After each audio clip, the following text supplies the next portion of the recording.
can record all that. Yeah, it's just amazing what you can do.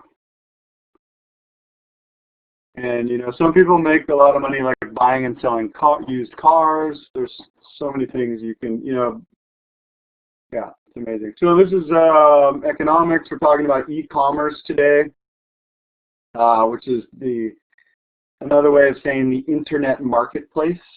And this session is being recorded for learning and training purposes. So today we're going to go over the content standards. We're going to talk a little bit about what the internet marketplace is and how much of an impact it's having on the economy. Then we're going to do a breakout room activity for most of the session. And if we finish that up early, I've got a cool video to show you guys. Let's see if we can do that. Shopify. You know, it's funny, I had a surfboard fly off the roof of my car once because I forgot to strap it down, and it was in a protected bag. And this guy found it, and he opened it up, and he was going to keep it. He fixed it. It had a little bit of a ding. But then he realized it was the same manufacturer, the same local shaper as mine, and so he called him, and the guy looked up the number and figured out it was mine, and the guy called me and gave it back to me. So that was really cool. But, you know, stuff gets lost and misplaced all the time, and you know, if you're not taking it off private property, there's nothing wrong with finder benefiter.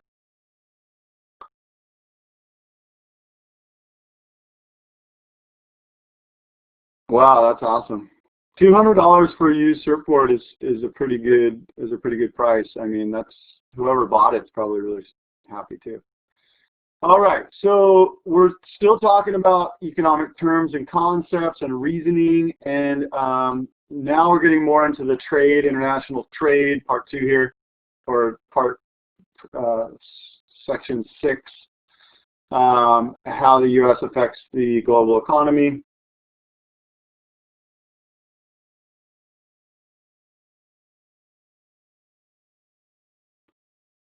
Finesse.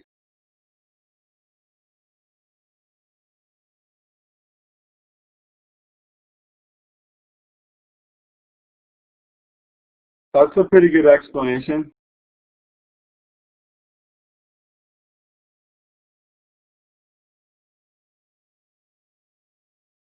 I mean, the fact is that you got it for free, though. You know, it's like even if you sold it for $20, that's pretty awesome. Okay, so now activity for y'all. Here's your warm-up. Circle something that you used, and see, look, I don't even have that on here. It should be shopping and selling. So let's fix that up here. Shopping or selling.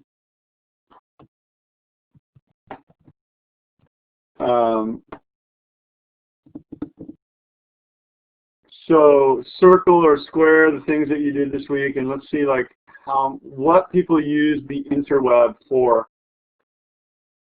You know, YouTube is another amazing way to make money. There's this guy, my friend showed me this guy on YouTube. He's from Australia, and he does primitive skills. That's where like survival skills, like how to survive in the forest. And he goes out in the forest and he does these skills. He doesn't even talk. He just films himself. He does really good editing though. He films himself making like a bow and arrow, for example. Or the one I watched, he made mud bricks, and then he made a kiln to bake bricks, to bake ceramics, all out of stuff he found in the forest. And we estimated this guy is making $50,000 a month. He's got like millions of views. So we estimated he's making $50,000 a month as a YouTuber.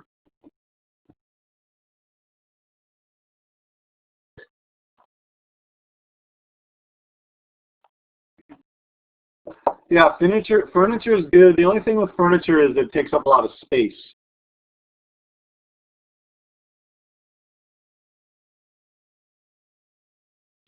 Hey, Alexandra, a really good resource for you might be this book called The 4-Hour Workweek, if you've ever heard of that or read it or listened to it. I listened to the audiobook. The 4-Hour Workweek by Tim Ferriss is a really good book about how to start an e-commerce business if you're interested in that. And make sure you get the updated one, the updated version. Okay. Okay, so here's just a little bit of an example of how much the digital economy accounts for the total economic activity. That's GDP is all economic activity, so all products and services sold in a country is GDP, or it's considered production. So that means, like, if a company's producing something, even if they don't sell it, but the workers are being paid, they're producing something. And so here it is here, the digital economy is this one here. So the biggest is real estate and housing, then the government, manufacturing, finance and insurance, healthcare and social assistance, professional, scientific and technical services. So that's me, I'm a professional service and educator. I don't think education has its own section here. Sorry, this is so hard to read. You might go full screen to see this better.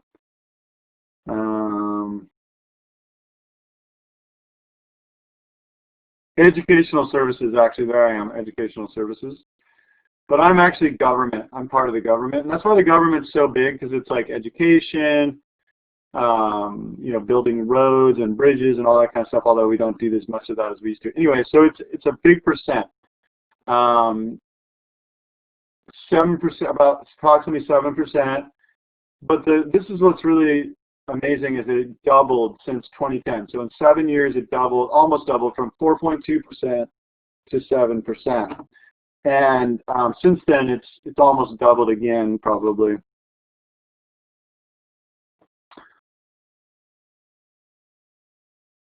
All right. So keep an eye on the chat for other ideas of how to make money from Alexander. You should start a entrepreneurship YouTube channel if you don't already have that. Okay, so here's what sells on the internet, and one of the things that, so this is just, you know, part of our study of economics, but let's make this more practical, okay? If you are going to get an education in college, or if you are going to get a job right after high school and start training yourself, educating yourself, so if you're educating yourself, you're investing time and money. If you're training, you're investing energy and time. You want to make sure that you are, you know, spending your energy on something that's a growth industry. So here it says fashion, clothing, and accessories. If you're going into the fashion industry, or if you're planning on working in a clothing store, that's a fine job for now, but it's already, women in 2017 were spending 71% of their money on clothing online, and men spending half. So, and this is 2 years ago. So, if you're planning on working in a clothing store as your career, you might want to rethink that, because you're probably going to be replaced by internet commerce. Okay, so just something to think about. Health and beauty, same thing. Toys and baby equipment. All these things up here in the top. You know, if you're going to be a furniture salesman or salesperson or manufacturer, you might be okay for a while, but you know, just consider these numbers, this rate of growth. Okay.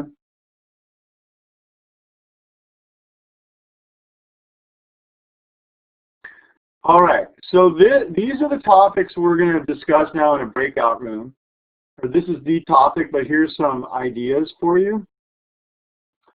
So I'll send these both into the breakout room, this and this. This is what you're going to be filling in. So you're going to put your name. So there's going to be breakout rooms with 4 students. You're going to put your names up here, and then you're going to, this is not supposed to be agenda setting. This is supposed to be, sorry, I didn't fix that. This is supposed to be nothing. It's just, don't worry about the middle. Just take your corresponding, so this person here this person here will write in this box and so forth, this box, this person here, this box. You're just going to write your ideas down, okay? So discuss why improvements in communication technology allow people to make better economic decisions, then be ready to share on the exit ticket and back in the main room. All right?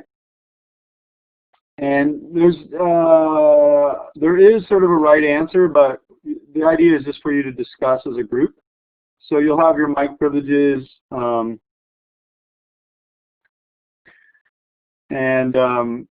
you might need to take turns with the mic button to talk button if everyone's trying to talk at once.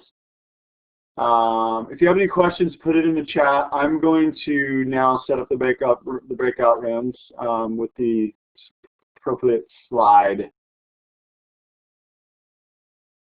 And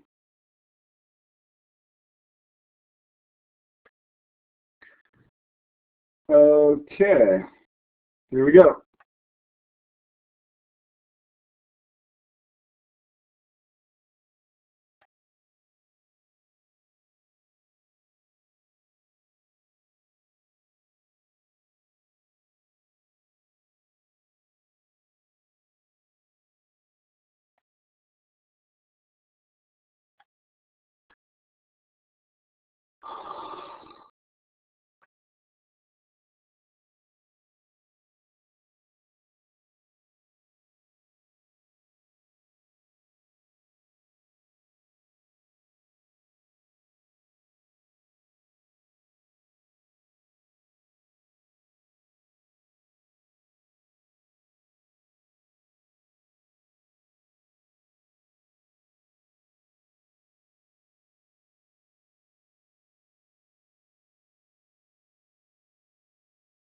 All right, how did that go? Let's see here.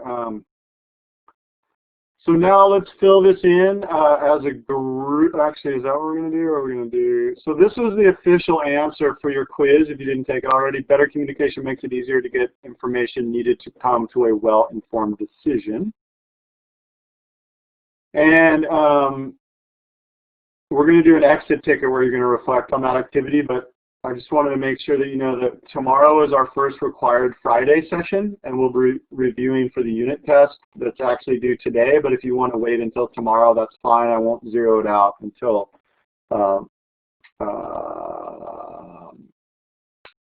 after classes tomorrow. And then Monday, there's no school. So if you're behind, make sure to use the long weekend to catch up on missing assignments. Hopefully you are not behind and you can just enjoy an extra day of relaxation. Or maybe you can catch up on assignments on Saturday and Sunday and then relax on Monday. Here's your exit ticket. So something that one idea from the breakout room activity that you either gained or had about that. Please raise your hand first so that I can see the number and then use the numbers really, that correspond to your number. Yeah, use the box on the whiteboard that corresponds to your number. And then I'm going to set a timer. We got 3 more minutes, so please don't exit until the timer goes off in 3 minutes, because that's how I'm going to be checking your participation. So when the timer goes off, I'll take a screenshot and then you can leave. Thank you very much. Thanks, Alexander, for sharing all that cool stuff about how to be an entrepreneur, cottage entrepreneur.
All right, you got 30 seconds more to finish that up.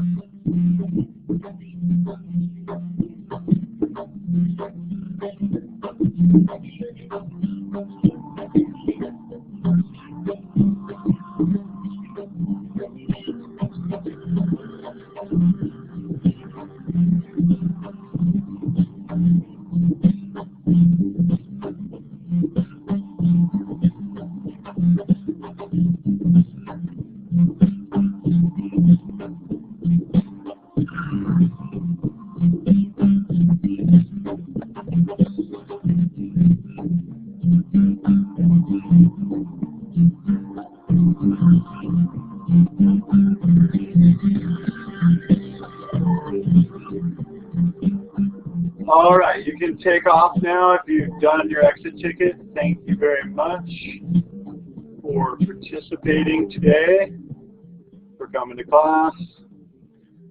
We'll see you tomorrow for the unit test review.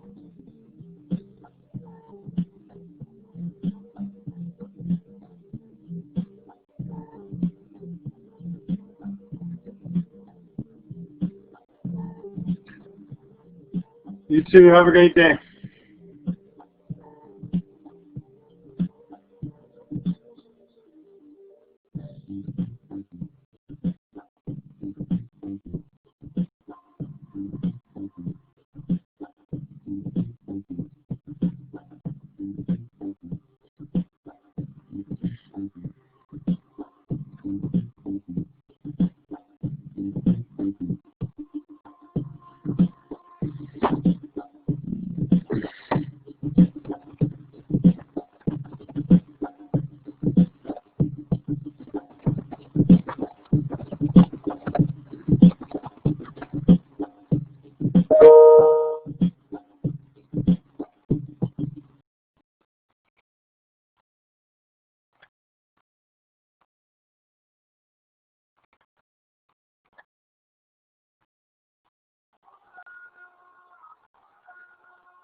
All right, you guys can take off.